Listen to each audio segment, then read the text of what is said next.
Welcome to Turtle Wow News with Vrograg. I'm the disembodied voice of Vrograg Fishlayer, here to bring you all the server news for the week of January 2nd, 2024.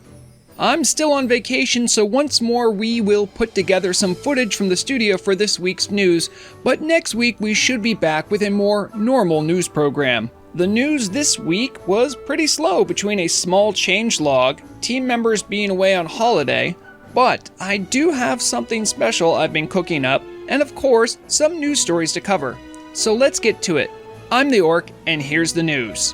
Since we're on the back half of the Wintervale event, I thought I'd check in on an update to some important developments for the Icy Menace quest that has had some revisions during the festival. Over on Telebim, there have been some struggles for players trying to finish the quest, as apparently one of the 4 targets that they have been trying to chase down is evidently unlikely to be on until the next phase of progression.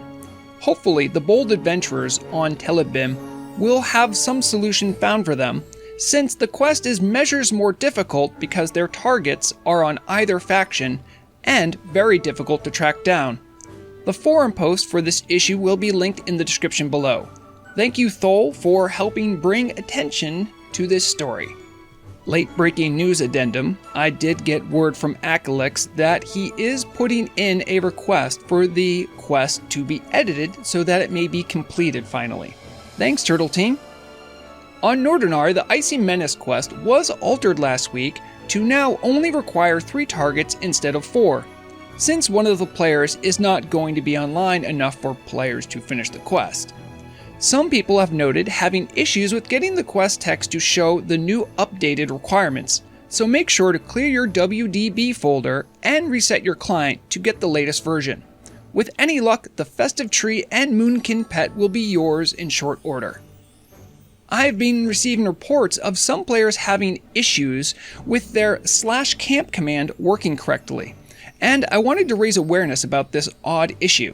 It is my understanding that this may be linked to something from the previous changelog that spoke about fixing a raid reset exploit. When following the link to the vMango's GitHub, there is an explanation on how the old exploit works and how it was fixed. However, further down there was a comment speaking about having potentially problems when a camping player gets hearthed rather than simply sent to the dungeon entrance. The same person claims that it can be circumvented by simply ensuring all party members have the same dungeon ID. It is my understanding that this is currently a work in progress and hopefully should already be rectified or is soon to be. I'll link the GitHub pull request for any curious parties. Well, yeah, the news was pretty slow this week, and that is fine by me. It has been a busy year, but I think it is a perfect time to show off something special I've been working on behind the scenes. The newly revamped Market Watch. Thanks to continuing efforts of my coding friend Sonic Death Monkey, I have the ability to store data quickly and efficiently while readily making graphs for this program. It even has a slick web page interface because at the end of the day, I'm not that smart. But that's not the only development in financial news. Thanks to the diligent efforts of Doga over at wowauctions.net, the website where we get all of our data, users can now display a whole month's worth of data for anyone to peruse.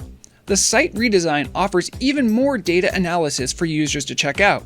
And if you're a Discord server runner, consider too the Discord bot made available for your own group of friends so you can seamlessly check prices even when you're away from the game. So going forward, Market Watch will not simply have the standard 7 stocks we've always been following. In fact, I now have enough data to analyze nearly 100 different commodities, and my ability to make indexes is only limited by my imagination. I still plan to cover the S&V 7 going forward, but now I'll be able to tell new interesting market stories to engage even more of the Market Watch watchers. Alright, that's enough market preamble, let's get to the numbers. Taking a look at the mining index, made up of all the ores, gems, and rocks dug up, it looks like the resale value on these raw goods fell by 25% overall. This trend was likely influenced by one of the biggest movers in the sector, Dark Iron, who likewise lost value, this month from 10 gold down to the mid-7s. However, bucking that trend, we can see a resurgence of stones, solid rallying up 40% and dense up nearly 50% through December. The skinning index remained roughly flat this month, except for a noticeable spike happening around the 5th. It seems a big contributor was core leather, which had a bit of a surge, and Warbear leather, which had a record-setting 1700% buying frenzy, all in the same window of time.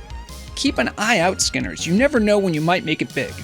Tailors and their sundry cloths had an up and down month, but closed out a few percents down. Mooncloth, no doubt, had a part to play in the upturn around the 9th, but recently Woolcloth has been bucking the trend, and it recently began a powerful rally. Enchanters and their powerful reagents only gained a few percent, but the market was all over the place this month. Notably, the recent rally was likely due to a sudden uptick from the large radiant shards that nearly doubled their price overnight. Despite the growth, Illusion Dust lost 2/3 of its value in the same time, indicating that enchanters are still hard at work breaking down green gear. Turning to the rich waters of Azeroth, fishing enjoyed a noticeable hike in sale value, jumping 15% around the 10th, before spending the rest of the month settling back down a few points above where it started. While Stonescale eel, even when given a much reduced weight on the index, it does dictate much of what this index does. Wildcard picks like the Deviate fish can prove to be a profitable pick if sold at the right time, however. Now on to the SNV7, the biggest influential stocks all-in-one index. It seems like after the 18th, the index has been hovering around the 20 mark, and month over month is only showing modest growth. Despite some strong and steady growth for items like Black Lotus, the index is still remaining mostly steady because of depreciating commodities like large brilliant shards and Stonescale eel. That's all the market news I have time for today. I will post in the video description what commodities make up certain indexes for clarity's sake, and in case community members have any idea on how to make it better. The new Market Watch will be a work in progress for the early parts of 2024. So make sure to give feedback so I can provide the best information for all of you fine viewers. Until next time, keep an eye on your coin, otherwise someone else will for you. I wasn't joking when I said that news was slow this week. Even the changelog was pretty small, and I already covered 2 points in the 10-point changelog. I'm pretty sure removing arcane resist from human hunters was a nice bug error fix, but not hugely impactful.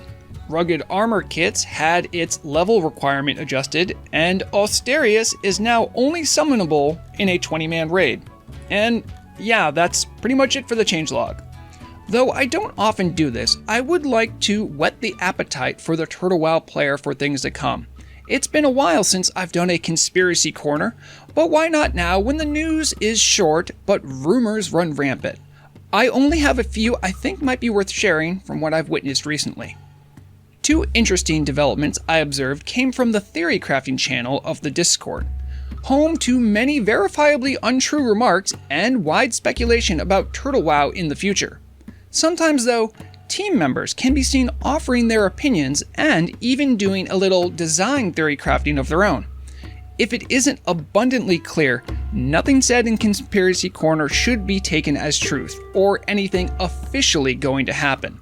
Consider them more musings from team members, which may very likely never happen. Just recently, there was some banter about the design implementation of consumable buffs and raiders. After many back and forths, in a conversation that both Dragonovi and Haxor publicly spoke in, it seemed like there might be some movement towards limiting buffs to some extent, and perhaps even allowing some to persist through death.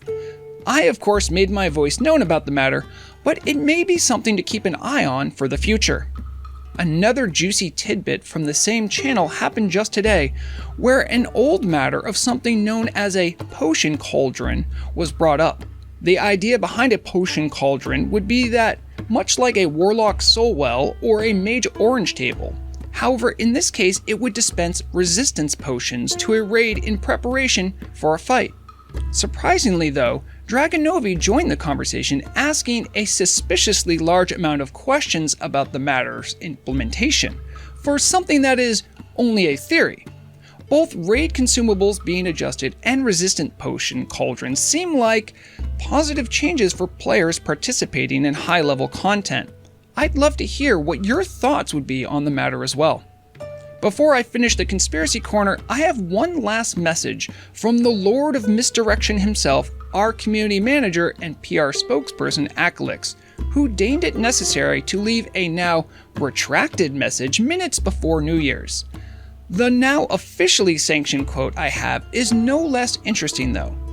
Putting together clues as to what is coming, and Grimbatol, which has already been claimed to be massive, will only be one piece of the new content? What could that all mean? Could this be a classic Acalix gaslighting message? Or a moment of lucidity from the man whose personage is often represented by Cthulhu, a god of madness and treachery? I'll leave that for all of you to decide, because what would Conspiracy Corner be without some crazy ideas? Hope you enjoyed this little trip down misinformation alley. I don't do them often, but since the news was slow and you're all such a great audience, I thought I'd indulge you all, even if conspiracies are not exactly ethical journalism. But dang if they aren't entertaining. That wraps up the news and whatever Conspiracy Corner is for now. I hope you all enjoyed the holidays. I won't be streaming my normal time this weekend. I still have other holiday things to attend to, but I'll try to fit something in, so to keep an eye out on the channel for any live stream notifications. If I don't see you there, tune in next week for a more proper news broadcast where I might even show off my new news anchor outfit. Until then, have fun with whatever you're doing, be safe, and as always, remember, the deadliest weapon is knowledge.